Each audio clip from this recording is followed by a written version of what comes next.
I've said many times that if you get to be 65 or 70 and later, and the people that you want to have love you actually do love you, you're a success. I've never seen anybody that reaches that age. I mean, I'm not talking about somebody that's in extreme poverty or pain or something, but I've never seen anybody that, if they have a lot of people that love them, that is other than happy. And I've seen some very, very wealthy people that they give testimonial dinners to and name schools after and everything. Nobody loves them.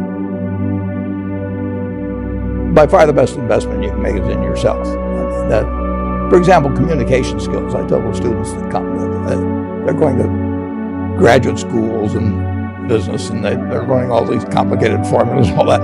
If they just learn to communicate better, both in writing and in person, they increase their value at least 50%. You know, I mean, if you can't communicate, somebody says, you know, it's like winking at a girl in the dark. Nothing happens, you know, basically. And you have to be able to get forth your ideas, and that's relatively easy. I did it myself with the Dale Carnegie course.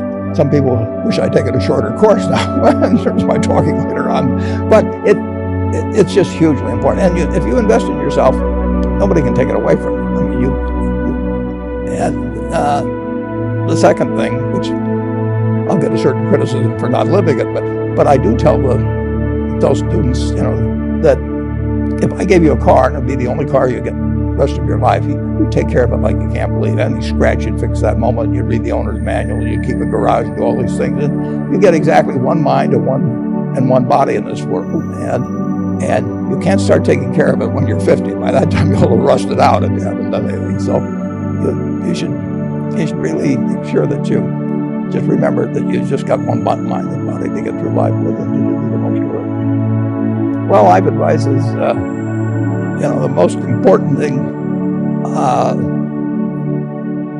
aside from the things I've talked about already, is really who you associate with. You want to associate with people that are better than you are. I mean, basically, you'll go in the direction of the people that you associate with, and you want to have the right heroes. You want people, if you want to emulate somebody, you better pick very carefully who you want to emulate. And when obviously you can't pick your parents, they're going to have an enormous influence on you, but you don't get a choice on that. But you get choices as you go down the line, and who you admire, who you want to copy, and the most important for most people in terms of that decision is their spouse. It's also important in terms of a partner in business, but a partner in life is the most important. You want to pick a spouse that's better than you are, and then he or she, and you hope they don't figure it out too fast. Now at 86, I mean, I've seen a lot of people that have gotten older, and I've never seen anybody that is 70 or pick an age who felt good about their children that felt bad about their life. In all my experience, I've seen plenty of people with lots of money where it hasn't worked out well in the family. They didn't feel good about their children. Or the children didn't feel good about them. You know, I mean, but whichever way. I mean, but they failed at the most important teaching job they had in personal relationship, and sometimes it happens for extraneous reasons. But I really have never met anybody, regardless of their economic circumstances, who felt their life was a failure. I knew one fellow was extraordinarily rich. He put a lot of money in his kid's name. He didn't want them to have any control over it. Once a year, he would have dinner with them and try and get them to sign their income tax return in blank. Now, just imagine that, you know, with, in this case, 4 kids, none of them, he wanted to have enough confidence in them or to have, it's just crazy. I mean, he would woo them during this dinner, and they knew exactly what was going on, and once a year, and then he'd bribe them sort of to sign their income tax return in blank so he could file and they wouldn't know what they had. That, when you have indulgence, I've seen just time after time when people have been successful. And I've seen plenty of the other too, but successes in business and failure, and I don't think they feel that good about life. Most greatest satisfaction is just staying in good health. I mean, when you're 86, I mean, you look at this a little differently. I mean, I enjoy every day. problem of trade is that the benefits are diffused and invisible. So you don't walk in and buy a pair of shoes or some underwear or anything, and it says you just saved 12% because this was purchased somewhere. So 320 million people are buying things. The bananas come from Central. They're buying things cheaper than they would otherwise. But the harmful effects, taking somebody out of the job they've had for 25 years when it's too late to retrain them or anything, they're very specific and terrible. Now, what you want to figure out a way is to keep the societal benefits and take care of the people that really are they're the roadkill, basically, in this. And there will be roadkill. I mean, there's no sense kidding yourself. I mean, we started with a textile mill at Berkshire.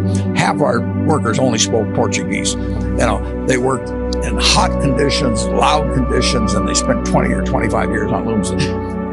When textiles moved elsewhere, their lives, economic lives, were ruined. And that is going to happen. That is part of trade. And the benefits, if somebody buys whatever textiles we were turning out, handkerchiefs or anything, they may buy them a little cheaper. And we've got to keep the trade benefits everybody, us and them. As a society, it penalizes certain people terribly. And we've got to take care of the people that are getting hurt because we've got the resources. Take care means what? It means that somehow you have to have some kind of, you got to have retraining and all that when that's feasible. But it isn't feasible when you only speak Portuguese and you're in New Bedford and you're 55 years old and you spent your whole life on a loom. You've got to make sure that person has an income that's commensurate. We can do it as a society, and we don't want to let the individual case prejudice against trade benefits everybody, but we also don't want to say because everybody's benefited, to hell with this guy. We're rich, we can afford that, and we should do it, and that's how we'll get a good trade policy. Overall, in aggregate, our society will be far richer 10, 20, 30 years ago. And if you just take in aggregate, our children will live better. The real question is will it continue to leave lots of people behind? And a specialized market system will leave people behind. There is, if somebody is, however you want to measure it, 10% below average, there are opportunities in this world today have not improved at all, from 30 or 40 years ago. The classic situation is you take the Forbes 400 in 1982. Number one guy was Dan Ludwig, your viewers have never heard of. They had $2 billion. Now that it'd be 30 or 40 times that. 30 or 40 times, and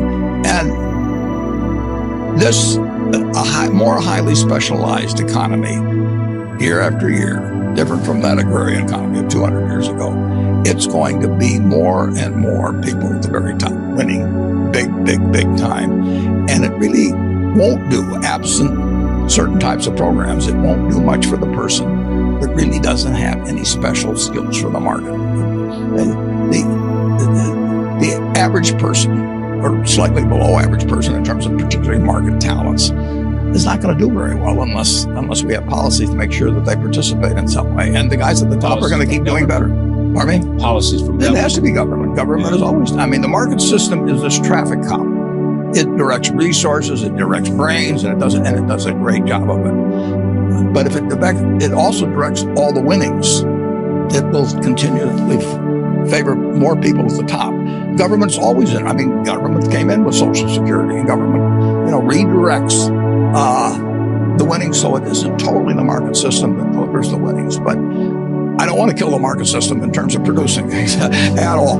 We want more and more stuff, but there will be more and more people falling further relatively behind, and that's not a good result. We can afford, we can do that.